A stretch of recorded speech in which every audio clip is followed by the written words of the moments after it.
बोलो शंकर भगवान की जय।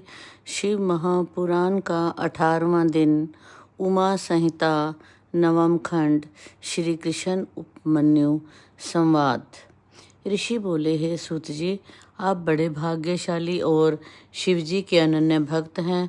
आपको हमारा नमस्कार है। अब कृपा करके आप हमें उमा संहिता को सुनाएं, जिसमें माता पार्वती जी के साथ भगवान शिव जी की सुंदर अद्भुत लीलाएं हैं। सूत जी बोले, हे ऋषियों, अब आप मोक्ष एवं भोग प्रदान करने वाले शिव जी के चरित्रों को सुनिए, जिन्हें पूर्व काल में सनतक कुमार जी ने श्री व्यास जी को सुनाया था। सनतक कुमार जी बोले, हे व्यास जी, भगवान श्री कृष्ण पुत्र प्राप्ति हेतु कैलाश पर तपस्या करने के लिए गए। वहां पर उन्होंने उपमन्यु को तप करते देखा। श्री कृष्ण ने उपमन्यु को प्रणाम करके कहा, आप तो शिवजी के भक्त हैं, मैं भी पुत्र प्राप्ति हेतु शंकर भगवान की आराधना करने आया हूँ, इसलिए आप मुझे शिवजी की महिमा बताइए, जिससे भक्ति में होकर मैं भी तपस्या कर सकूं। यह सुनकर उपमन्यु बोले, हे श्री कृष्ण जी, एक बार मैंने तप करते करते भगवान शंकर जी के दर्शन किए तो देखा कि ब्रह्मा आदि देवता उनकी सेवा में लीन थे। मैंने शिवजी के पास अनेक गुह्य एवं परम दिव्य अस्त्र शस्त्रों को देखा। शिवजी का त्रिशूल तो इतना तेजस्वी है कि वो समुद्र को भी सुखाने की क्षमता रखता है। उस त्रिशूल के द्वारा ही भगवान शिवजी ने लवणासुर का वध किया था। मैंने त्रिशूल के अतिरिक्त उनके पास फरसा भी देखा था। उसकी 3 भुजाएं भौहों के समान थी। ये सूर्य तथा पाशधारी यम के समान थी।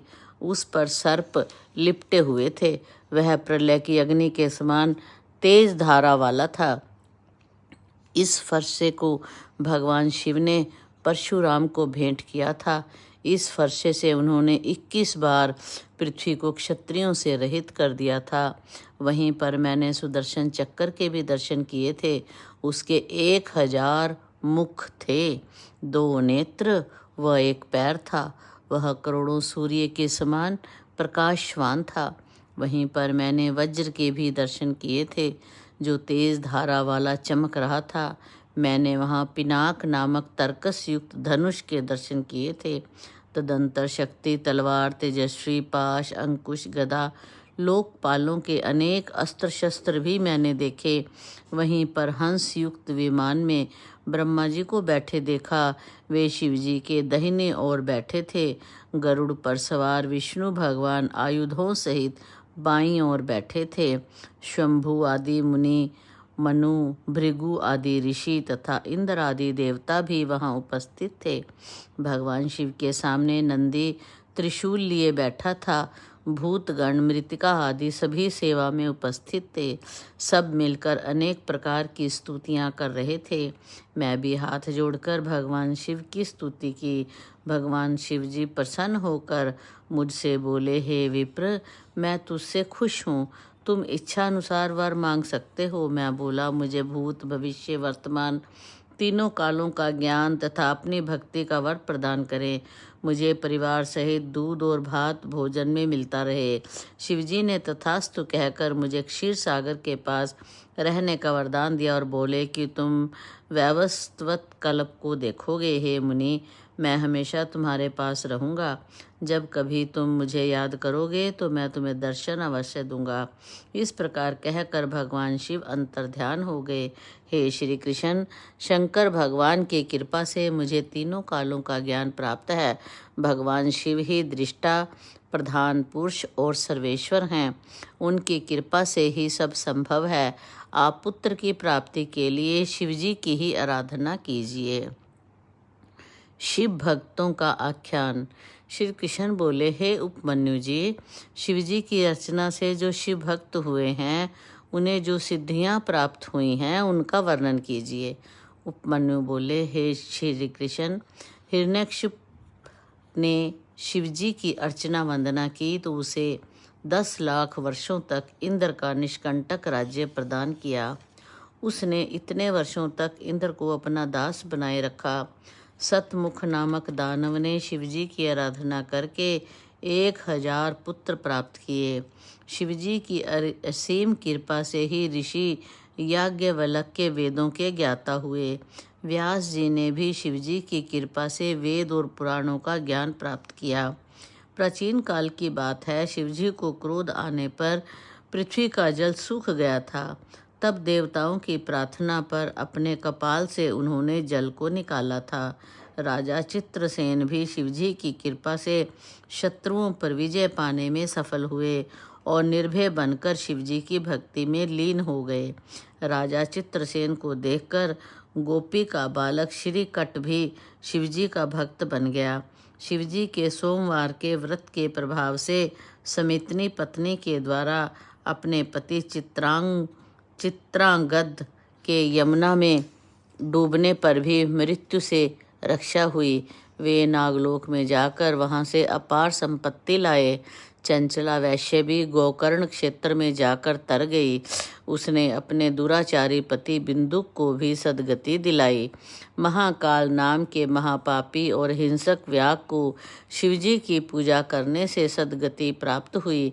ऋषि दुर्वासा जी जो शिव भक्तों में प्रसिद्ध हैं, प्रजापति ब्रह्मा जी शिव भक्ति से ही सृष्टि की रचना करने में सफल हुए। मार्कंडेय मुनि शिवजी की अर्चना करने पर ही अजर अमर तथा शक्ति संपन्न हुए। सांडिल्य ऋषि संसार में शिव भक्ति के कारण ही प्रसिद्ध एवं पूजनीय हुए। हे श्री कृष्ण, इस प्रकार शिव की पूजा अर्चना करने से अनेक व्यक्तियों को सिद्धियां प्राप्त हुई। आप भी शिवजी की अर्चना करके पुत्र प्राप्ति करें। शिव महात्म का वर्णन। ऋषि उपमन्यु बोले, हे श्री कृष्ण, आप शीघ्र ही शिवजी की तपस्या द्वारा उनके दर्शनों को प्राप्त होंगे। आपको अपने समान ही पराक्रमी पुत्र शिवजी की पूजा से प्राप्त होगा। मैं आपको एक मंत्र बतलाता हूँ, जिसके जपने से निश्चय ही आपको शिवजी के दर्शन प्राप्त होंगे। यह मंत्र सभी मनोरथों को पूर्ण करने वाला है। यह मोक्ष तथा स्वर्ग प्रदान करने वाला पंचाक्षर मंत्र ओम नमः शिवाय कहलाता है।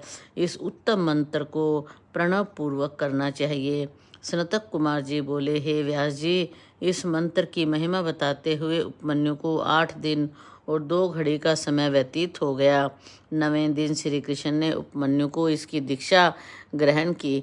श्री कृष्ण जी ने जटाजूट बांधकर एक पैर के अंगूठे पर खड़ा होकर एकाग्रचित से 15 महीने तक कठोर तप किया। 16वें महीने के लगते ही भगवान शिव पार्वती प्रकट हुए। भगवान श्री कृष्ण ने उन दोनों को प्रणाम कर अनेक प्रकार के श्रोत्रों से स्तुति की। शिवजी के प्रसन्न होने पर श्री कृष्ण ने अपने 8 वरदान मांगे, जो इस प्रकार हैं। मेरी बुद्धि सदैव धर्म में लगी रहे, मैं समस्त संसार में अक्षय यश का भागी बनूं, आपके समीप ही मेरा निवास रहे, मैं आपकी दृढ़ भक्ति प्राप्त करूं, मुझे महाप्रकर्मी 10 पुत्र प्राप्त हों, युद्ध में घमंडी शत्रुओं पर मेरी विजय हो, समस्त योगी पुरुषों का मैं प्यारा बना रहूं, मैं हमेशा आपकी भक्ति में लगा रहूं। श्री कृष्ण के इन वरदानों को मांगने पर परम कृपालु महादेव जी ने तथास्तु कहा। फिर माता पार्वती बोली, हे श्री कृष्ण, मैं भी तुमसे बहुत प्रसन्न हूँ, मेरे से भी तुम इच्छा अनुसार वर मांगो। इस पर श्री कृष्ण ने कहा, हे देवी, मैं सदा ब्राह्मणों की सेवा करता रहूं और माता पिता का भक्त बना रहूं।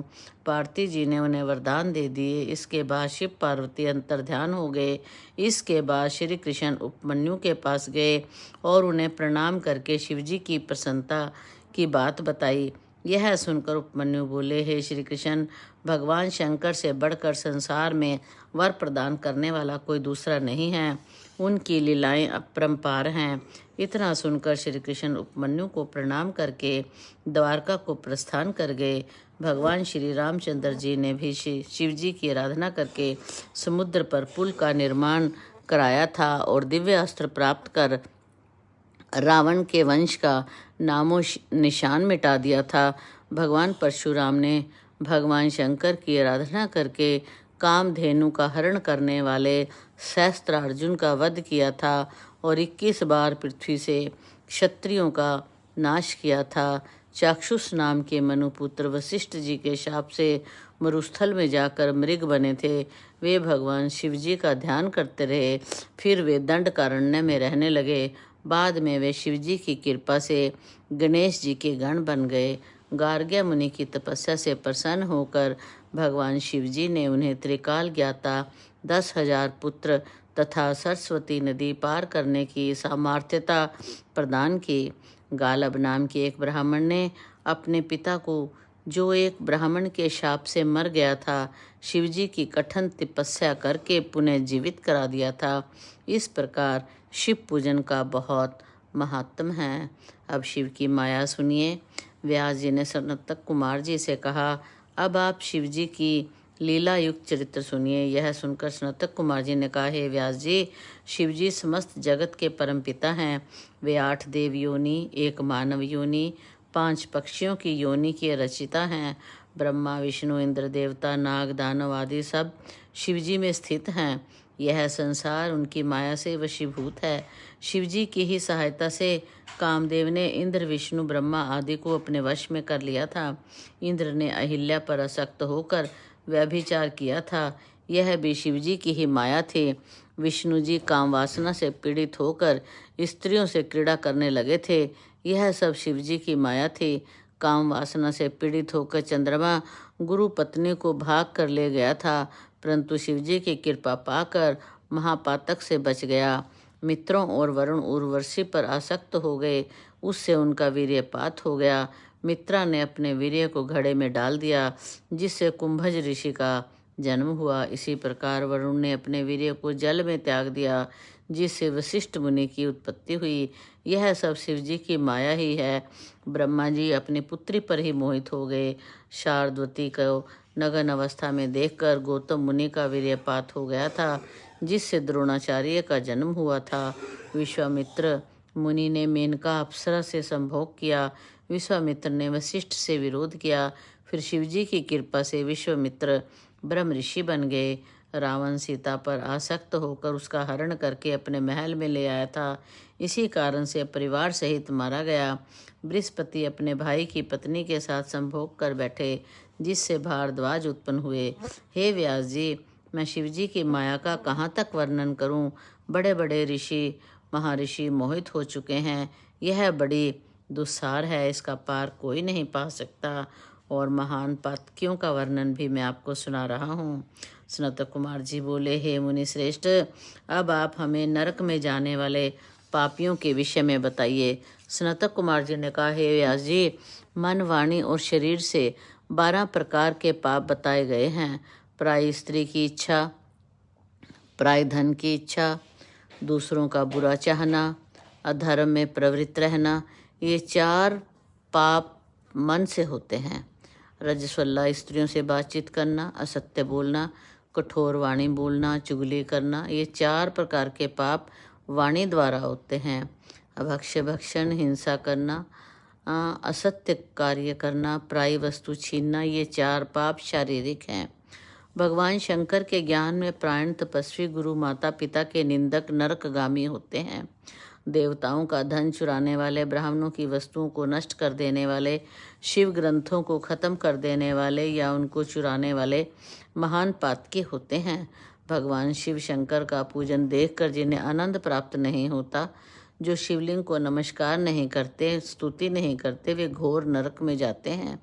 जो व्यक्ति शिवजी और गुरु के सामने निर्भीकता और स्वच्छंदता से व्यवहार करते हैं, वे भी घोर नरक में जाते हैं। गुरु की पूजा के बिना शास्त्रों को सुनने की इच्छा रखने वाले, दीन दुखों का परित्याग करने वाले, गुरुजी एवं उनके परिवार गुरु मित्रों का अपमान करने वाले मनुष्य नरक को भोगते हैं।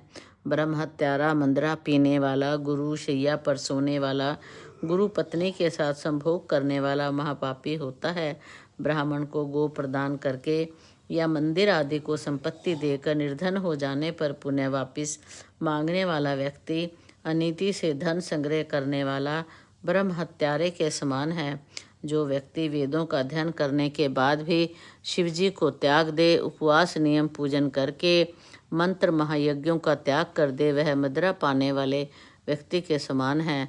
वनों में या नगर में आग लगाने वाला, गरीबों का धन हड़पने वाला, स्त्री, हाथी, गाय, संपत्ति, चांदी, सोना, वस्त्र, चंदन, अगर, कपूर, कस्तूरी, आसन आदि बिना संकट के बेचने वाला महापातकी होता है।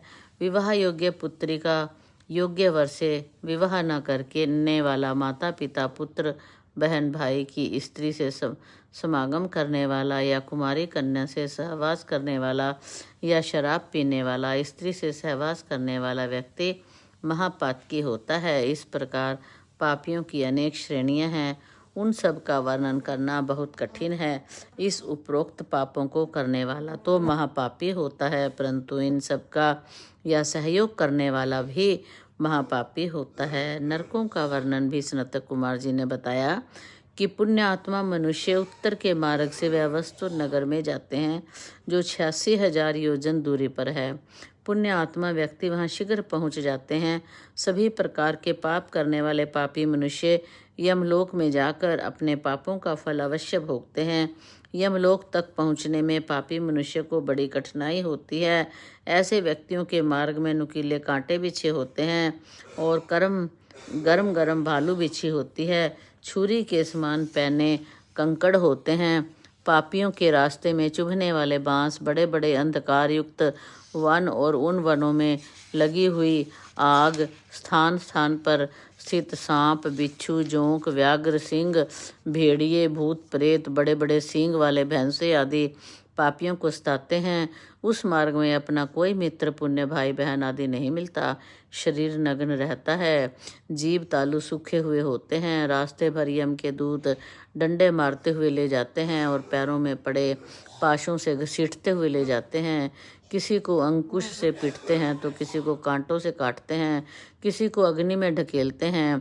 पापी व्यक्ति भूखा प्यासा चिल्लाता हुआ जाता है, बेहोश होकर गिर जाता है। यमदूत किसी के हाथ पैर काट देते हैं तो किसी के गुप्त इंद्रिय काट देते हैं। खून में पी बहता रहता है, उस खून को पीने हेतु कीड़े शरीर से चिपट जाते हैं। भूख प्यास से व्याकुल पापी मनुष्य भोजन व पानी के लिए प्रार्थना करते हैं, परंतु उनकी बात कोई नहीं सुनता। जो व्यक्ति जीवित अवस्था में कुछ दान कर देते हैं, उनको रास्ते में कुछ खाने पीने को मिल जाता है। बड़ी कठिनाई से मार्ग तय करके यमराज के सामने उपस्थित होते हैं। जो व्यक्ति अच्छे कर्म करने वाले होते हैं, उनका तो यमराज भी आदर करते हैं, और पापी व्यक्ति को यमराज भयंकर रूप में दिखाई देते हैं। पुण्यात्मा व्यक्तियों को विमान में बैठाकर स्वर्ग लोक ले जाया जाता है, और पापियों को रास्ते भर प्रताड़ना मिलती रहती है। महामल्लागिरी, महेंद्र, सह्य, विंध्य आदि 7 पर्वत हैं। इनमें से वेद, स्मृति, पुराण आदि सदग्रंथ प्रकट हुए हैं। विंध्याचल पर्वत से सुगंधी, नर्मदा आदि 7 नदियां निकलकर पापों को धोती हैं। ऋक्ष पर्वत से गोदावरी, भगीरथी, ताप्ती आदि नदियां निकलकर बहती हैं। सह्य पर्वत से कृष्णा, वेणी, मल्लागिरी, माला, ताम्रपणी आदि तथा महेंद्र पर्वत से त्रिमता, ऋषि, कुल्या, कुमारी आदि नदियां बहती हैं। इनके तटों पर बहुत से गांव हैं। यहाँ के निवासी इन्हीं नदियों तथा तालाबों का जल ग्रहण करते हैं। पलक्ष द्वीप और सागर से घिरा हुआ है। यह 1,00,000 योजन में फैला हुआ है। इस द्वीप में गोमंत, चंद्र, नारद, दुर्दा, सोने, सुमन व भ्राज आदि पर्वत हैं। इसमें अनुतप्ता, सुकृपा, अमृता, कृपा, त्रिदिवा, पापाधानी, शिखी नामक 7 नदियां बहती हैं। यहाँ के पर्वतों की नदियों के मध्य देवता, गंधर्व और द्विजाति वर्ण के व्यक्ति रहते हैं। यहाँ सदैव त्रेता युग की तरह का वातावरण रहता है। यहाँ ब्रह्मा आदि देवता सदा शिव का वेद मंत्रों से पूजन करते हैं। इसके मध्य में पीपल का महान वृक्ष है। सालमली द्वीप से 2 गुना बड़ा है। इस द्वीप के चारों ओर मदिरा का समुद्र है। इसके बीच में एक विशाल सेमर का वृक्ष है। इसी के नाम इस द्वीप का नाम शालमनी द्वीप पड़ा। यहाँ पर श्वेत, हरित, भूत, रोहित, वैकाल, मानस, सुप्रभ से ये 7 वर्ष हैं। कुश द्वीप, यह द्वीप धृत सागर से घिरा हुआ है तथा शालमनी द्वीप से आकार में दुगना है। यहाँ कुश अधिक है। कुश से हरिधुतमान, पार्वती तथा शिवा, पवित्रा, स्मृति, विद्या, दंभा, सही, महानदी आदि नदियाँ हैं। इन नदियों का बालू स्वर्णमयी है। यहाँ देव, यक्ष, गंधर्व आदि निवास करते हैं। क्रौंच द्वीप, यह कुश द्वीप से 2 गुना है। दधी के समुद्र से घिरा हुआ है। क्रौंच, वामन, अंशकारक, दिवा, पुंडरीक, दुंदुभि नाम के पर्वत हैं। गौरी, संध्या, रात्रि 7 नदियां हैं। ये स्वच्छ जल से युक्त हैं तथा पुंडरिकों से सुशोभित हैं। शाक द्वीप, यह क्रौंच द्वीप से 2 गुना है। यहाँ शाक का बहुत भारी द्वीप है। यहाँ उदयाचल, अस्ताचल, जलधर, अधिकेश, केशरा आदि महान पर्वत हैं। यहाँ परशु कुमारी, कुमारी, नलनी आदि नदियां हैं। चित्रगुप्त कहते हैं, हे पापी व्यक्तियों, तुमने तो हमेशा पाप किया है, उसी किए हुए पाप का फल भुगतो। हे घमंडी राजाओं, तुमने थोड़े समय के राज्य में कितने ही अत्याचार किए हैं, प्रजा को महान दुख पहुंचाए हैं, अब उन पापों का फल भोगो। यमराज अपने दूतों को आदेश देते हैं, हे चंड और महाचंड, इन पापी व्यक्तियों को अग्नि में डाल दो, जिससे इनके पापों का मैल जल जाए। यमराज की बातों को सुनकर यमदूत पापी व्यक्तियों को अग्निकुंड में डाल देते हैं और वज्र के उनके ऊपर प्रहार करते हैं। उनके शरीर से रुधिर टपकता है और वे बेहोश हो जाते हैं। हवा के चलने से उनके जर्जर शरीर में प्राण लौट आते हैं और वे फिर उन्हें नरकों में गिराते हैं।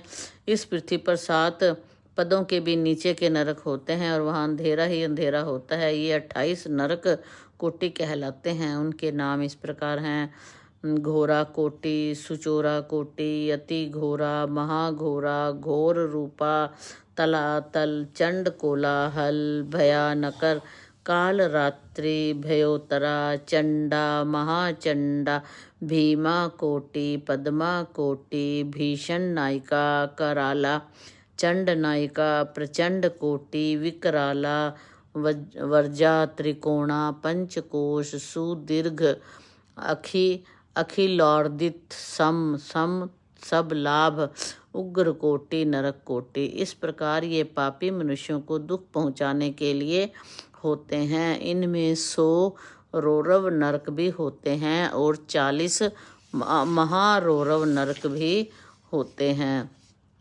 अन्नदान की महिमा, जो लोग अन्नदान करते हैं उसके लिए। अच्छे कर्म करने वाले को भगवान बिना मार्ग तय किए ही यमपुरी पहुंचाते हैं। ब्राह्मणों को जूते, खड़ाऊ आदि पहनाने वाले पुरुष घोड़े पर सवार होकर यमपुरी पहुंचते हैं। छाता, सैया, आसन आदि को दान में देने वाले व्यक्ति छायादार वृक्षों की छाया में आराम करते करते यमपुरी जाते हैं। देव, मंदिर, सन्यासी के मठ आदि बनवाने वाले, गरीबों के लिए घरों का निर्माण कराने वाले मनुष्य विमानों में आरूढ़ होकर यमलोक जाते हैं। ब्राह्मणों के चरणों को दबाने वाले व्यक्ति घोड़े पर सवार होकर यमलोक जाते हैं। सोने चांदी को दान करने वाले व्यक्ति स्वर्ग के अधिकारी होते हैं। अन्न का दान सब दानों में उत्तम बताया गया है। यही दान प्राणियों का जन्मदाता बताया गया है। यह दान प्रसन्नता, रुधिर, मांस, चर्बी, बल और वीर्यवर्धक है। अन्न के बिना सुख, वैभव, विकास कुछ भी संभव नहीं है। इसलिए अन्न का दान सब दानों में उत्तम है। अन्न दान करने के बाद भोजन करने से शरीर पुष्ट होता है। उसी शरीर से धर्म होता है। धर्म का आधा भाग अन्न दान को प्राप्त होता है। शरीर ही अर्थ, धर्म, कर्म का साधक है। इसलिए शरीर को पुष्ट रखने के लिए अन्न दान करना चाहिए।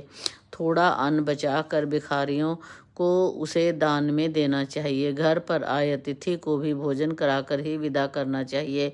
ऐसा करने से परलोक में सुख मिलता है तथा स्वर्ग की प्राप्ति होती है। अन्न का दान श्रेष्ठ फलदायक वृक्ष है।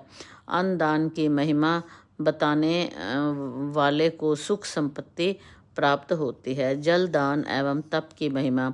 जल सभी प्रकार के प्राणियों के लिए आवश्यक है, अतः जल का दान सर्वोत्तम दान है। कुआं बनाने वाले व्यक्तियों को आधा पाप नष्ट हो जाता है। जिस व्यक्ति के द्वारा बनवाए गए तालाब का पानी गो ब्राह्मण महात्मा लोग पीते हैं, उस व्यक्ति के समस्त वंश का उद्धार हो जाता है। तालाब में वर्षा का जल एकत्रित हो जाए तो बनवाने वाले को अग्निहोत्री का फल मिलता है। जाड़ों में जल भरे रहने पर तालाब के निर्माता को 1000 गौओं के दान के बराबर फल मिलता है। हेमंत और शिशिर में जल भरे रहने पर अश्वमेघ यज्ञ का फल मिलता है। गर्मियों में जल भरे रहने बनवाए जाने वाले कभी भी दुख नहीं होता, अतः तालाब बनवाना महापुण्यदायक है। इस प्रकार पेड़ों को लगवाना भी महान दायक है। सड़कों के दोनों ओर पेड़ लगवाना भी महान फलदायक है। ऐसे व्यक्तियों को अक्षय लोक मिलता है तथा उसके सारे वंश का उद्धार हो जाता है। फलों से पितृ, फूल से देवता और छाया से यात्री प्रसन्न होते हैं। वृक्ष तो देव, दैत्य, यक्ष, किन्नर, मनुष्य सभी को प्रसन्न रखते हैं। इस कारण बाग बगीचे लगवाना उत्तम कार्य है। सच बोलना सबसे उत्तम तप है। पर ब्रह्म, यज्ञ, तप, धैर्य, शास्त्र, देवता, ऋषि, पितृ आदि का पूजन, जल, विद्या, दान, ब्रह्मचर्य, परम पद सभी सत्य रूप हैं। यह पृथ्वी सत्य पर ही ठहरी हुई है। सत्य बोलने वाला परम तेजस्वी होता है। झूठ बोलने वाले के सभी कर्म व्यर्थ हैं, इसलिए हमेशा सत्य बोलना चाहिए। तप मुक्ति प्राप्त करने का सबसे उत्तम साधन है। तपस्वी व्यक्ति देवताओं के साथ महान सुख पाते हैं। तपस्या से स्वर्ग, यक्ष, मोक्ष और समस्त कामनाएं प्राप्त होती हैं। तपस्या के बिना स्वर्ग तो क्या, ब्रह्मलोक या शिवलोक कुछ भी प्राप्त नहीं होता। इससे ब्रह्म हत्या आदि महान ताप भी नष्ट हो जाते हैं। तप सारे विश्व का सुख प्रदान करता है। सुख प्राप्ति के लिए तप परम साधन है। तप से ही ब्रह्मा जी सृष्टि की रचना करते हैं। भगवान विष्णु भी तप के बल पर ही सृष्टि का पालन करते हैं। तप ही कामना एवं कल्याण का मार्ग है। बोलो शंकर भगवान की जय।